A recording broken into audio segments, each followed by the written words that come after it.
Hello everyone, welcome to Ada 24/7.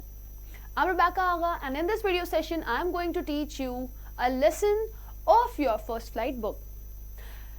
This is a poem and the name of the poem is Animal. This is poem 7 of your book. The name of the poet of this particular poem is Walt Whitman and this story is a compilation of Song of Myself in Leaves of Grass. Okay.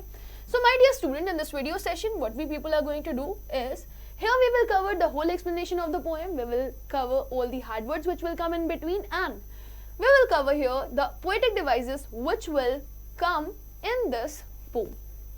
Okay, so let us begin with the poem.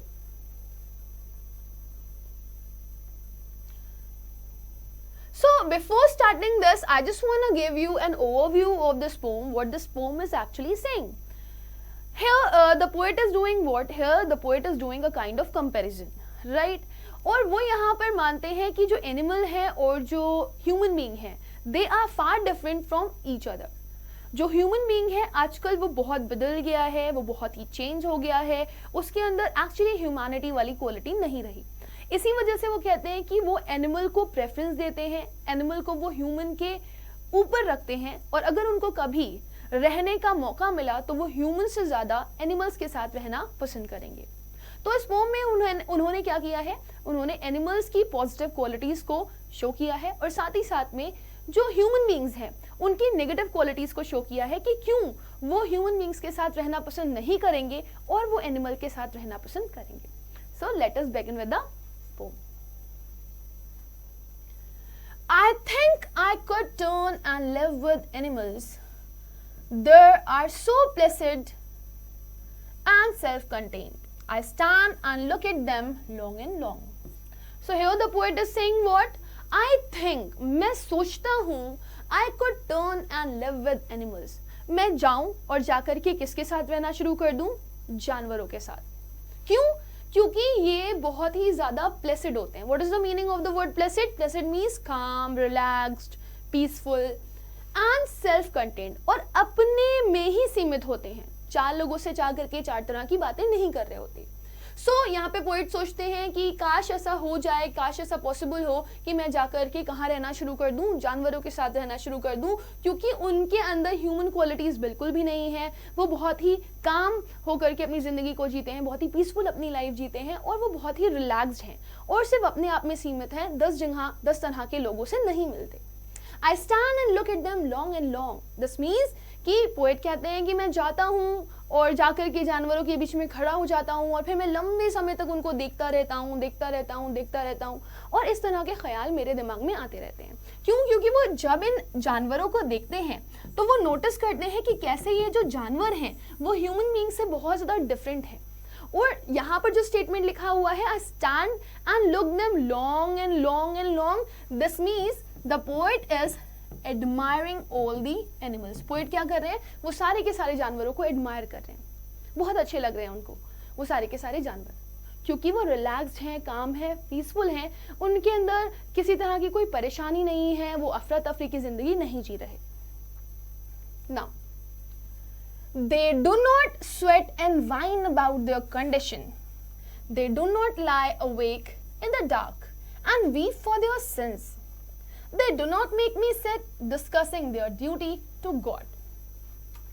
फिर poet कहते हैं कि मैं यहाँ पर आपको animals की कुछ पॉजिटिव क्वालिटीज बताता हूँ.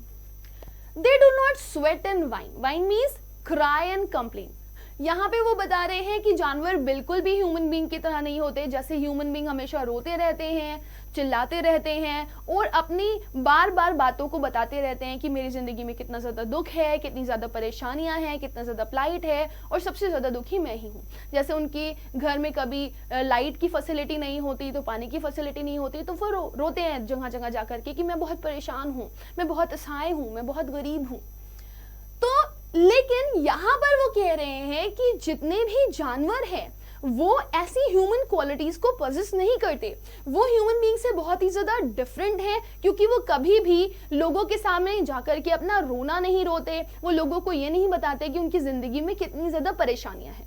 ऑल्दो एनिमल्स की जिंदगी में भी वैसे ही परेशानियां होती हैं जैसे कि ह्यूमन बीइंग्स की जिंदगी में होती हैं. and they do not lie awake in the dark and weep for their sins. Sins refers to पाप, जो आपने बुरे कर्म किए हैं, जो आपने गलत काम किए हैं. So ये ह्यूमन बीइंग की क्वालिटी है. बहुत सारे काम उनको ऐसे करने पड़ जाते हैं अपनी जिंदगी में जो उनके लिए पाप है, जो उनके हिसाब से गलत है. तो उनको पता है कि वो क्या कर रहे हैं, वो जो कर रहे हैं वो सही है कि गलत है. फिर अगेन यहाँ पर जो पोएट है वो कंपेयर करते हैं ह्यूमन बीइंग को विद एनिमल्स. वो कहते हैं कि जैसे इंसान पहले पाप करता है और फिर उसके पश्चाताप के लिए रात रात भर जागता है और रोता रहता है, वैसे जानवर नहीं करते. उनकी जिंदगी में बस एक ही लेसन होता है कि हमने जो कर दिया वो सही था, तो वो किसी ऐसी चीज के लिए रोते नहीं. उनके हिसाब से उनकी की गई चीजें कोई पाप नहीं है, वो किसी गलत चीज की तरफ नहीं बढ़ते. लेकिन जितने भी ह्यूमन बीइंग्स हैं वो पाप करते हैं, उनके हिसाब से चीजें गलत होती हैं और वो रात रात भर जाग करके उस चीज का पछतावा करते हैं, जो कि पोएट को बिल्कुल पसंद नहीं है. They do not make me sick discussing their duty to God. अब फिर पोएट कहते हैं कि इंसानों के अंदर एक और बहुत गंदी आदत है, वो भगवान के लिए काफी सारे काम कर भी देते हैं. तो वो लोगों के पास जाते हैं, मल्टीपल लोगों के पास जा करके उनको बताते हैं कि मैंने ये अच्छा काम किया, मैंने वहाँ चैरिटी दी, मैंने इतना बड़ा काम कर लिया, मैं बहुत महान हूँ, देखो मेरी तरह बनो, मैं चैरिटी देता हूँ, मैं डोल करता हूँ, मैं लोगों को जा करके मदद करता हूँ और भगवान के नाम पर. सो इस तरह की क्वालिटीज एनिमल के अंदर नहीं है. वो अगर कुछ अच्छा काम करता भी है या नहीं भी करता है तो वो कभी उस चीज को शो नहीं करता. और यही सारी वजह है जिसकी वजह से जो पोएट्स हैं वो इंसानों के साथ नहीं रहना चाहते, क्योंकि वो हमेशा रोते रहते हैं, कंप्लेन करते हैं, पाप करते हैं, पाप के पश्चाताप के लिए खड़े हो जाते हैं. एंड देन दे से व्हाट, दे से कि हम भगवान के लिए कुछ अच्छा काम करेंगे, और भगवान के लिए कुछ अच्छा काम करने के बाद वो लोगों को जताएंगे कि देखो हमने ये काम किया, हमने इतना महान काम किया. That's why poet is not at all willing कि वो जाएं और किसके साथ रहें, उन लोगों के साथ रहें जो इस तरह की काम करते हैं. Not one is dissatisfied, not one is demented with the owning of things. Demented means behaving in a crazy way, mad. जब कोई इंसान बहुत ज़्यादा एक्साइटेड हो जाता है और पागलों की तरह बिहेव करने लगता है, जब उसको लगता है कि मुझे सब चाहिए, मुझे सारी चीज़ें अचीव करनी है अपनी ज़िंदगी में, तो वो पागलों की तरह बिहेव करता है और वो अजीबोगरीब हरकतें करता है, कभी कभी वायलेंट भी हो जाता है. That means demented. सो जब इंसान चाहता है कि उसके पास ये भी हो, वो भी हो, उसके पास कोई भी ऐसी चीज़ नहीं हो जो ना हो, तो वो पागलों की तरह बिहेव करने लगता है और वो उसके लिए किसी भी हद तक जा सकता है. Not one kneels to another. Kneels means ऐसे घुटनों के बल झुक जाना. Nor to his kind that lived thousands years ago. Not one is respectable or unhappy over the whole earth. फिर पोएट क्या कह रहे हैं? पोएट कह रहे हैं कि अगर मैं अगेन ह्यूमन बींग्स को एनिमल्स के साथ कंपेयर करूं तो मुझे क्या देखने के लिए मिलता है कि कोई भी जानवर ऐसा नहीं है जो डिससेटिस्फाइड हो. कोई भी ऐसा जानवर नहीं है जो ना खुश हो, जिसके अंदर सेटिस्फैक्शन ना हो. लेकिन ह्यूमन बीइंग के अंदर ये बहुत बड़ी प्रॉब्लम है कि उसके पास सब कुछ होकर के भी वो डिससेटिस्फाइड रहता है, वो कभी भी खुश नहीं रहता. उसके अंदर हमेशा ये फीलिंग रहती है कि मेरे पास अभी भी सारी चीजें नहीं हैं जो मुझे चाहिए, क्योंकि उसकी डिजायर्स बहुत ज्यादा हैं. लेकिन एनिमल्स के पास ऐसी कुछ भी नहीं होता. उनको अगर पेट भर खाना ही मिल जाता है तो उनके लिए वही बहुत होता. Not one is demented with the owning of things. और ना ही कोई जानवर ऐसा है जिसको ये चाहिए कि मेरे पास बहुत सारी चीजें हों, मेरे पास हर कुछ हो. लेकिन ह्यूमन बीइंग की एक क्वालिटी है कि उसे सब कुछ चाहिए. उसके पास चीजें आती रहती हैं और उसे फिर और उसे बहुत कुछ चाहिए होता है. उसके पास अगर गाड़ी है तो उसे बंगला चाहिए, कार चाहिए, फिर बहुत सारी एक्स्ट्रा लग्जरियस लाइफ चाहिए, जिसकी वजह से वो पागलों की तरह बिहेव करता है. लेकिन जानवरों के साथ ऐसा कुछ भी नहीं है, बिकॉज उन्हें खाली अपनी फूडिंग चाहिए होती है जहाँ पे वो खा सकें. तो उनको इन सब चीज़ों से कोई भी मतलब नहीं होता कि मेरे पास बहुत सारी चीज़ें हों. तो पोएट क्या कर रहे हैं? पोएट एनिमल से कंपेयर करते हुए ह्यूमन बीइंग को बोल रहे हैं कि वो डिससेटिस्फाइड है, वो पागल हो चुका है क्योंकि उसे बहुत सारी चीज़ें चाहिए. लेकिन जानवरों के साथ ऐसी कोई भी हरकत नहीं है जिससे मैं उनके साथ रहना पसंद ना करूँ. यही वजह है कि मैं ह्यूमन बीइंग्स से करता हूँ और किसके पास रहना चाहता हूँ? एनिमल्स के पास. Not one needs another. ना ही कोई ऐसा जानवर आपको दिखेगा जो किसी और के आगे घुटने टेक दे, लेकिन ह्यूमन बीइंग ये काम करता है. अगर ह्यूमन बीइंग किसी को अपने से ज़्यादा पावरफुल समझता है या ज़्यादा स्ट्रॉन्ग समझता है या ज़्यादा इंटेलिजेंट समझता है तो वो अपने सामने वाले पर्सन के आगे घुटने टेक देता है. Nor to his kind that lived thousands of years ago. ये हमारे साथ होता है. हमारे जो एंसेस्टर्स होते हैं, हमारे जो बड़े होते हैं, हम हमेशा उनके आगे झुक जाते हैं, उनकी बातों को सुन लेते हैं, उनके हिसाब से काम करते हैं. या फिर कोई भी ऐसा पर्सन जो हमसे ज़्यादा पावरफुल हो या फिर हमसे ज़्यादा लग्जरियस लाइफ जी रहा हो या किसी भी एक्सपेक्टेशन में वो हमसे बड़ा हो, तो हम उसके आगे घुटने टेक देते हैं और उसके आगे झुक जाते हैं और उसके हिसाब से काम करना शुरू कर देते हैं. बट जानवरों के अंदर ये क्वालिटी नहीं है. वो किसी के आगे नहीं झुकते.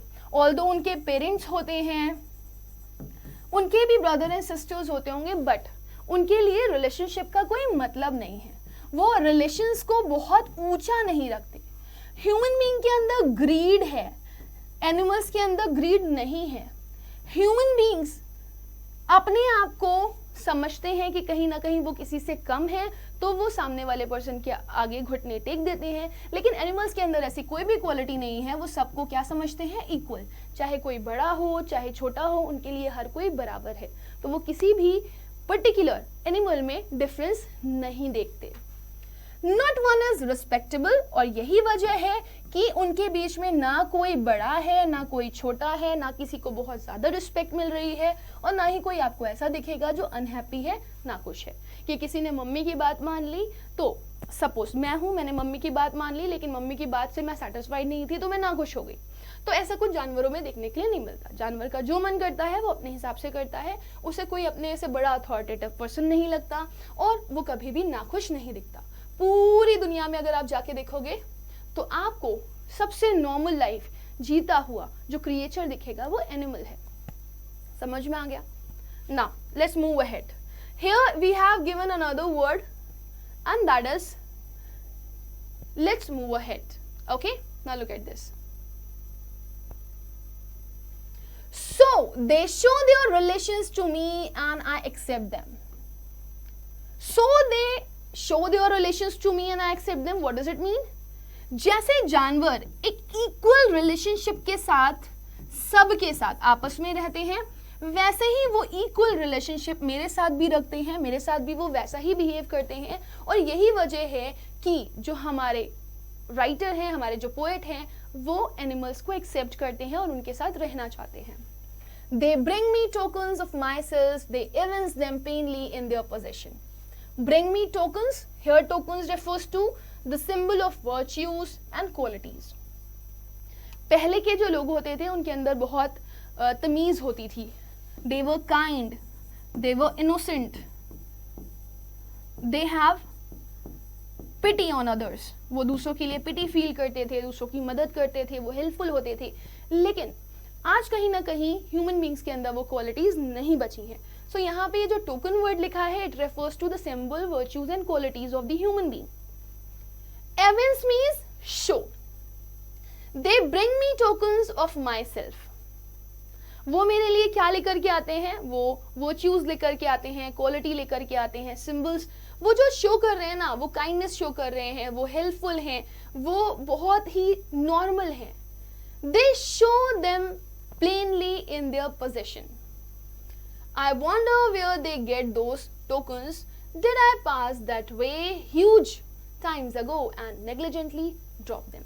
तो पोएट यहाँ पे कहते हैं कि वो मेरे लिए टोकन्स लेकर के आते हैं, वो मेरे लिए क्वालिटीज लेकर के आते हैं, वर्च्यूज लेकर के आते हैं, अच्छी चीजें लेकर के आते हैं, जो वो शो करते हैं बहुत ही नॉर्मली. सो मुझे ये नहीं समझ में आता, मुझे हैरानी होती है इस चीज को सोच करके कि आखिर उनके पास ये टोकन्स, ये वर्च्यूज, ये वैल्यूज कहाँ से आई. बहुत समय पहले लोगों के पास ये वर्च्यूज हुआ करते थे. वो इनोसेंट होते थे, वो काइंड होते थे, वो दूसरों की मदद करते थे और अपने से आसपास के लोगों को इक्वल समझते थे. उनके अंदर ग्रीड नहीं था, उनके अंदर सेल्फ सेंटर्डनेस नहीं थी. लेकिन आज ये वर्च्यूज, ये वैल्यूज कहाँ चली गई? मुझे तो बहुत हैरानी होती है. ये वर्च्यूज मुझे किन में देखने के लिए मिलती है? दे में, and they refers to the animals. लेकिन मुझे बहुत हैरानी है कि ये टोकन्स इनके पास आए कहाँ से? वो कहते हैं डिड आई पास, क्या हम ही लोग हैं जिसने ये पास किया है बहुत पहले, एंड नेग्लिजेंटली ड्रॉप देम, और फिर हम लोगों ने बिना सोचे समझे इसको जानवरों को दे दिया। अब ये हमारे पास से चली गई हैं पॉजिटिव चीजें, और ये सब किसके अंदर आ गई हैं? एनिमल्स के अंदर आ गई हैं। सो इस पूरी पोम में हमें क्या पता चलता है कि आज के टाइम पर जो एनिमल्स हैं उनके अंदर ज्यादा पॉजिटिव क्वालिटीज हैं in comparison to the human beings. इसी वजह से पोएट ये शो करना चाहते हैं कि देखो मैं जानवरों के साथ रहना ज्यादा पसंद कर रहा हूँ। तो इस पोएम के थ्रू पोएट हमें अवेयर भी करवा रहे हैं कि ह्यूमन कितना ज़्यादा नेग्लिजेंट हो गया है, कितना ज़्यादा उसका बिहेवियर चेंज हो चुका है, वो पहले जैसा नहीं रहा। उससे अच्छा तो आज के टाइम पर जानवर है। So my dear student, with this we have come to the end of the whole explanation and the hard words of this particular poem. Now let's move ahead and look for the literary devices that are also known as the poetic devices. So आगे हम लोग poetic devices को पढ़ेंगे. Now first of all, before telling you the poetic devices, let us discuss the rhyming scheme of this poem. So what is the rhyming scheme of this poem? अगर आप देखोगे तो यहाँ पे जो पूरी की पूरी पोम आपको दी गई है, उनके जो लास्ट वर्ड हैं, they are not in rhyme. वो सेम एक वॉइस नोट पे नहीं चल रहे, एक जैसी आवाज नहीं प्रोड्यूस कर रहे in the end of the line. Here we have animals, contain, long. This means ये तीनों ही अलग अलग वर्ड्स हैं, कोई भी राइम नहीं बना रहा. और एक ऐसी पोम जिसमें कोई भी राइमिंग स्कीम नहीं होती, उसको हम क्या बोलते हैं? Free verse. इसको आप याद कर लीजिए, एक ऐसी पोम जिसमें किसी भी तरह की कोई भी राइमिंग स्कीम नहीं होती, that is a free verse. Now let us move ahead and see something else. They do not, they do not, they do not. So these three words are same in the three lines of this paragraph. तो जब आपको इस तरह का pattern देखने के लिए मिले कि एक ही पैराग्राफ की मल्टीपल लाइंस में सेम वर्ड्स का रिपीटेशन हो रहा हो, that is known as anaphora. So this is anaphora. They do not is anaphora here.